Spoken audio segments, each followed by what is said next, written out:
ഷൈൻ ടോം ചാക്കോയ്ക്കെതിരെ വീണ്ടും വെളിപ്പെടുത്തൽ. ദുരനുഭവമുണ്ടായെന്ന യുവനടി അപർണ ജോൺസ്. സൂത്രവാക്യം സിനിമയുടെ സെറ്റിൽ വെച്ചാണ് ഇത്തരം മോശം അനുഭവം നേരിടേണ്ടി വന്നെന്നാണ് വെളിപ്പെടുത്തൽ. അപർണ ജോൺസ് തത്സമയം മാതൃഭൂമി ന്യൂസിനൊപ്പം ചേരുകയാണ്. അപർണ, സ്വാഗതം മാതൃഭൂമി ന്യൂസിലേക്ക്. ഇത്രയും വലിയ വിവാദങ്ങൾ കേരളത്തിൽ ഉണ്ടാകുന്നു, വിൻസിയുടെ വെളിപ്പെടുത്തൽ ഉണ്ടാകുന്നു, അതിന് പിന്നാലെ അപർണ കൂടി തന്റെ ദുരനുഭവം വ്യക്തമാക്കുകയാണ്. എന്താണ് സൂത്രവാക്യം സിനിമയുടെ സെറ്റിൽ സംഭവിച്ചത്? വിൻസി കഴിഞ്ഞ ദിവസങ്ങളിലൊക്കെ മീഡിയയോടും അവരുടെ സോഷ്യൽ മീഡിയ പോസ്റ്റിലോടും കൂടെ ഷെയർ ചെയ്ത അതേപോലെ സെയിം അനുഭവങ്ങളൊക്കെ തന്നെയാണ് എനിക്കും പറയാനുള്ളത്. വളരെ സ്ട്രോങ് സെക്ഷൽ കൊണോട്ടേഷൻസോട് കൂടിയുള്ള സംസാരങ്ങൾ സെറ്റിൽ നമ്മൾ ഒരു സീൻ എടുക്കാൻ നിൽക്കുമ്പോഴും അല്ലെങ്കിൽ അത് പ്രാക്ടീസ് ചെയ്യുമ്പോഴും അല്ലാതെ ബ്രേക്ക് എടുത്ത് നമ്മൾ മാറിയിരിക്കുമ്പോഴും ഒക്കെ കണ്ടിന്യൂസ്ലി അങ്ങനെയുള്ള കാര്യങ്ങൾ പറഞ്ഞുകൊണ്ടിരിക്കുക, അത് വളരെ ഡിസ്റ്റർബിംഗ് ആണ്, വളരെ അൺസെറ്റിലിംഗ് ആണ്, വളരെയധികം ബുദ്ധിമുട്ടുണ്ടാക്കും. അത് കേട്ടിട്ട് അതിന് ശേഷം സ്ക്രിപ്റ്റിലുള്ള ഡയലോഗ്, അതുപോലെ നമ്മൾ അത് നമ്മളോട് അശ്ലീലം പറഞ്ഞ ആളുടെ അടുത്ത് സ്ക്രിപ്റ്റിലുള്ള ഡയലോഗ് പറഞ്ഞ് ഒരു കൊളാബറേഷൻ അവിടെ നടക്കുന്നതിൽ വളരെയധികം ബുദ്ധിമുട്ടുണ്ടായിരുന്നു. അതിങ്ങനെ ഒരു ഒറ്റപ്പെട്ട സംഭവമല്ല, അതിങ്ങനെ കണ്ടിന്യൂസ്ലി ഷൈനുമായിട്ടുള്ള സീൻസ് ഷൂട്ട് ചെയ്യുന്ന ആ സമയങ്ങളിലെല്ലാം തന്നെ അങ്ങനെ നടന്നുകൊണ്ടിരുന്നു. അപ്പം ഇതുമായി ബന്ധപ്പെട്ട് IC പരാതി പറഞ്ഞിരുന്നു, അല്ലെങ്കിൽ ആ IC അംഗങ്ങളോട് ഈ കാര്യം അറിയിച്ചിരുന്നു? ഇതെന്റെ ആദ്യത്തെ മൂവിയാണ്. കേരളത്തിൽ ജീവിക്കുന്ന ഒരാളല്ല, ഞാൻ ഓസ്ട്രേലിയയിലാണ് ജീവിക്കുന്നത്, കുറച്ച് നാളുകളായി ഇവിടെയാണ്. അപ്പോൾ ആദ്യത്തെ മൂവിയാണ്. അപ്പൊ ഇങ്ങനെ IC എന്നൊരു ഫംഗ്ഷൻ ഉണ്ട്, ഇങ്ങനെ ഒരു എന്തെങ്കിലും കംപ്ലൈന്റ് ചെയ്യാനുണ്ടെങ്കിൽ അവരോട് ഫോർമലി വേണം കംപ്ലൈന്റ് ചെയ്യാൻ, അങ്ങനെയുള്ള കാര്യങ്ങളെ കുറിച്ചൊന്നും എനിക്കൊരു ധാരണയില്ലായിരുന്നു.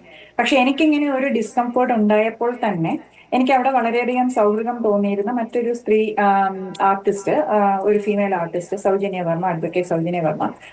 ആ കുട്ടിക്ക് അവിടെ പ്രൊഡക്ഷൻ ടീമുമായിട്ടൊക്കെ കുറച്ച് അടുപ്പമുണ്ട് എന്ന് തോന്നിയത് കൊണ്ട് തന്നെ അതുകൊണ്ട് മാത്രമല്ല, വളരെ കംഫർട്ടബിൾ ആയിട്ട് നമ്മളൊരു സൗഹൃദം സ്ഥാപിച്ചിരുന്നു ആദ്യത്തെ ദിവസം തന്നെ.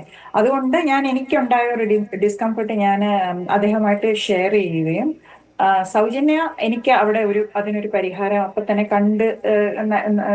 ചെയ്തു തരുകയും ചെയ്തു. അതുകൊണ്ട് എനിക്കതൊരു ഫോർമൽ കംപ്ലൈന്റ് ആക്കി മുന്നോട്ട് പോകണമെന്ന് ഒരു ഉദ്ദേശം ഉണ്ടായിരുന്നില്ല. ഇങ്ങനെ ഒരു കാര്യം പറഞ്ഞതിന് പിന്നാലെ ഇത്തരം ദുരനുഭവം പിന്നീട് ആവർത്തിച്ചില്ല?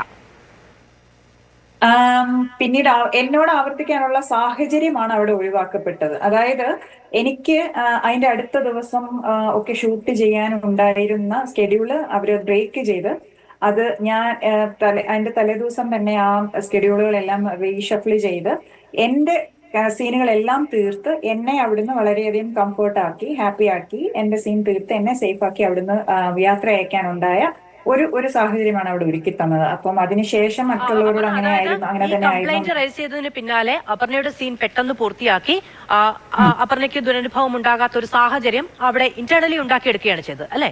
അതെ, അത് കറക്റ്റ്. അപർണ, അതോടൊപ്പം തന്നെ ഒരു ചോദ്യമുണ്ട്. അതായത് ഒരു വെളുത്ത പൊടി തുപ്പുന്നത് കണ്ടു എന്നുള്ളൊരു വെളിപ്പെടുത്തൽ വിൻസി നടത്തിയിരുന്നു.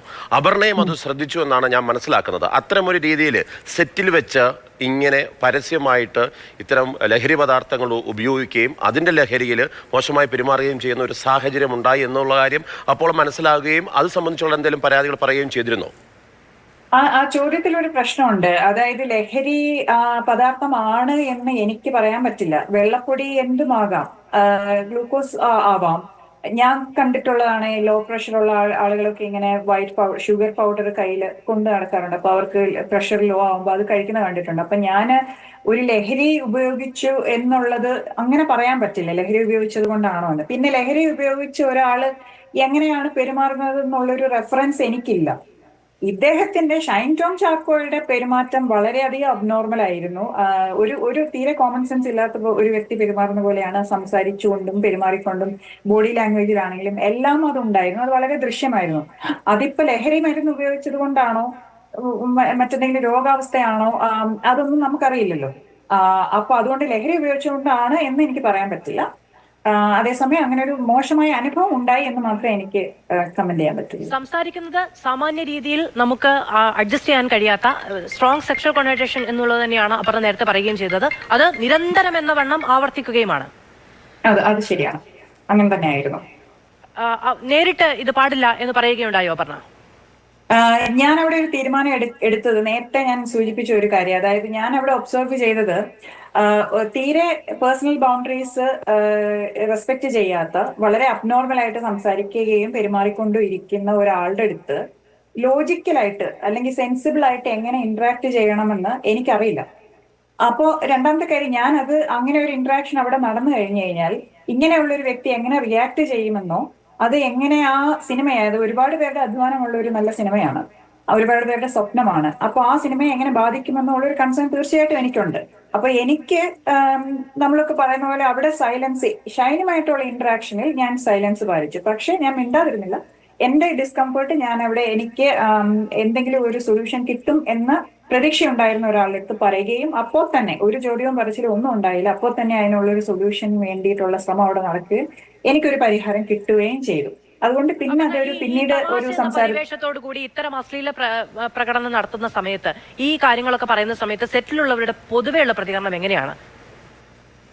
എന്നെ പോലെ തന്നെയുള്ള തീരുമാനമാണെന്ന് തോന്നുന്നു അവരും എടുത്തത്. അതായത് ഇങ്ങനെയുള്ളൊരു വ്യക്തിയോട് എങ്ങനെ എന്ത് പറയണം എന്നുള്ള അറിയാൻ പാടില്ലാത്ത, അല്ലെങ്കിൽ അതിനകത്ത് കൺഫ്യൂസ്ഡ് ആയിട്ട് നിൽക്കുന്ന ഒരു സെറ്റ് അതായിരിക്കണം എന്ന് തോന്നുന്നു. എനിക്ക് മറ്റുള്ളവരുടെ കാര്യം പറയാൻ സാധിക്കില്ലല്ലോ, അതായിരിക്കാം അവരുടെയും അവസ്ഥ. ശരി, വളരെയധികം നന്ദി അപർണ ജോൺസ്. ഞങ്ങളോട് സംസാരിച്ചതിന് ഓസ്ട്രേലിയയിൽ നിന്നാണ് പുതുമുഖ നടി കൂടിയായ അപർണ സംസാരിക്കുന്നത്.